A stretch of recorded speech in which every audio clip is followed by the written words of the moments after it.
अगर आप लेक्चर के पीछे भागते भागते थक गए हैं तो सच यह है कि आप नहीं, आपकी सोच थक चुकी है। नमस्कार, मैं दिगंबर स्वागत करता हूं आपका जानकारी अकेडमी में। आज हम चर्चा करेंगे 27 अगस्त के महत्वपूर्ण करंट अफेयर्स के बारे में। तो बढ़ते हैं पहले प्रश्न की ओर। हाल ही में जर्मन में भारत का नया राजदूत किसे नियुक्त किया गया? तो इसका राइट आंसर है ए, हरीश पर्वथानेनी को। वरिष्ठ राजनयिक हरीश पर्वथानेनी को जर्मन ने भारत का नया राजदूत नियुक्त किया गया है। विदेश मंत्रालय ने यह जानकारी दी।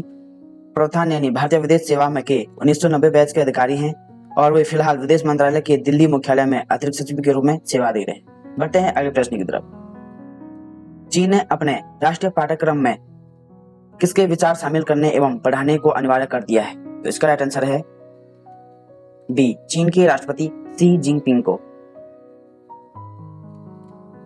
चीन के अपने राष्ट्रीय पाठ्यक्रम में बड़ा बदलाव किया है।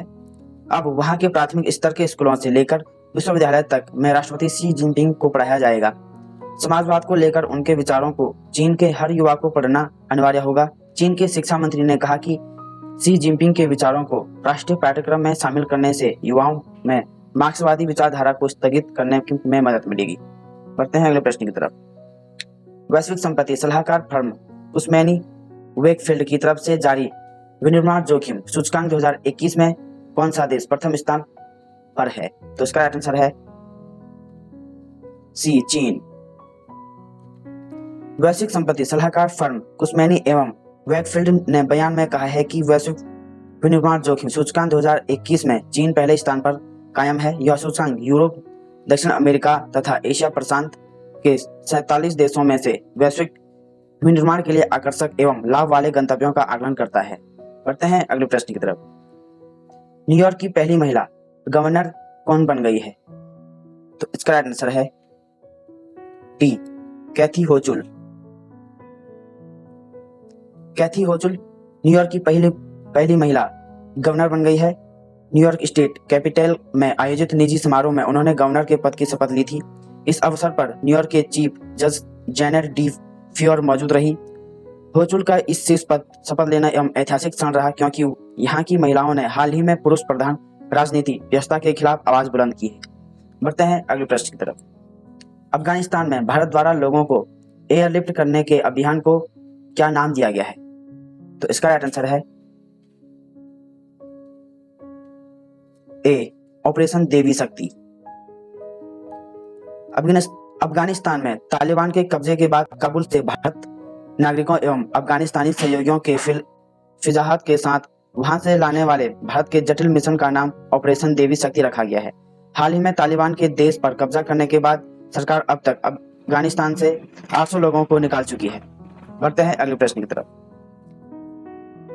किस आईआईटी संस्था ने भारत का पहला स्वदेशी मोटर चालित व्हील चेयर वाहन विकसित किया? तो इसका राइट आंसर है सी, आईआईटी मद्रास ने।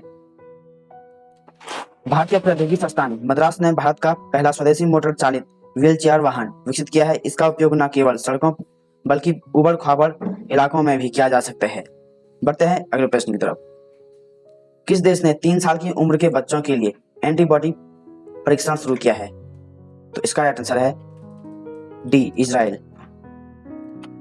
इजराइल ने 3 साल की उम्र के बच्चों के लिए एंटीबॉडी परीक्षण शुरू किया है ताकि उन टीका लगाने वाले युवाओं की सही संख्या प्राप्त की जा सके जिन्होंने कोरोना वायरस के खिलाफ एंटीबॉडी विकसित की है। इजराइल ने पहले से ही 12 वर्ष और उससे अधिक उम्र के बच्चों का टीकाकरण शुरू कर दिया है। इजराइल का राष्ट्रीय सीरोलॉजिक सर्वेक्षण 3 से 12 वर्ष की आयु के विद्यार्थियों पर केंद्रित है जो अब तक टीकाकरण के लिए योग्य नहीं है। बढ़ते हैं अगले प्रश्न की तरफ। भारत और किस देश की सीमा के पास 11,000 फीट की ऊंचाई पर भारत का सबसे ऊंचे हर्बल पार्क का उद्घाटन किया गया? तो इसका राइट आंसर है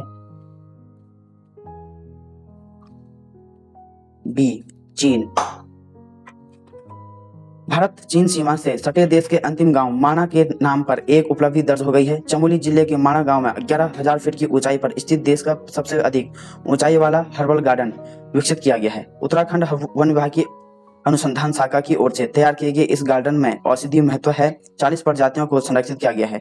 चमोली जिले के बद्रीनाथ मंदिर के पास माणा गांव में वन पंचायत की ओर से उपलब्ध कराई गई करीब 3 एकड़ भूमि पर इस पार्क को केंद्र सरकार की कैफा योजना के तहत 3 साल में तैयार किया गया है। बढ़ते हैं अगले प्रश्न की तरफ। हाल ही में किस राज्य सरकार ने छात्रों को कॉलेज में प्रवेश करने पर लाडली लक्ष्मी योजना के तहत 20,000 देने की घोषणा की है? तो इसका राइट आंसर है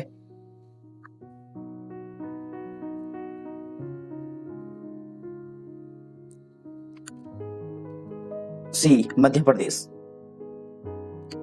मध्य प्रदेश सरकार ने 22 अगस्त 2021 को रक्षाबंधन के मौके पर ऐलान करते हुए कहा कि विश्वविद्यालयों और कॉलेजों में दाखिला देने वाले छात्राओं को 20,000 रुपये दिया जाएगा। यह राशि लाडली लक्ष्मी योजना के तहत दी जाएगी। इस योजना का लाभ उठाने के लिए सबसे पहले छात्राओं को आवेदन करना होगा। यह आवेदन ऑनलाइन और ऑफलाइन दोनों मोड में किया जा सकता है।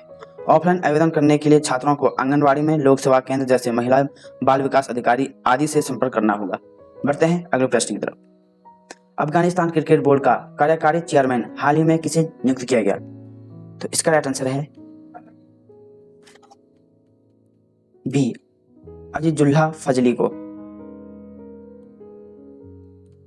अजीजुल्लाह फजली को अफगानिस्तानी क्रिकेट बोर्ड ACB का चेयरमैन नियुक्त किया गया। तालिबान ने अफगानिस्तान पर कब्जा जमाने तथा राष्ट्रपति अशरफ गनी के देश छोड़कर जाने के बाद ACB में फजली की नियुक्ति बड़ा घटनाक्रम है।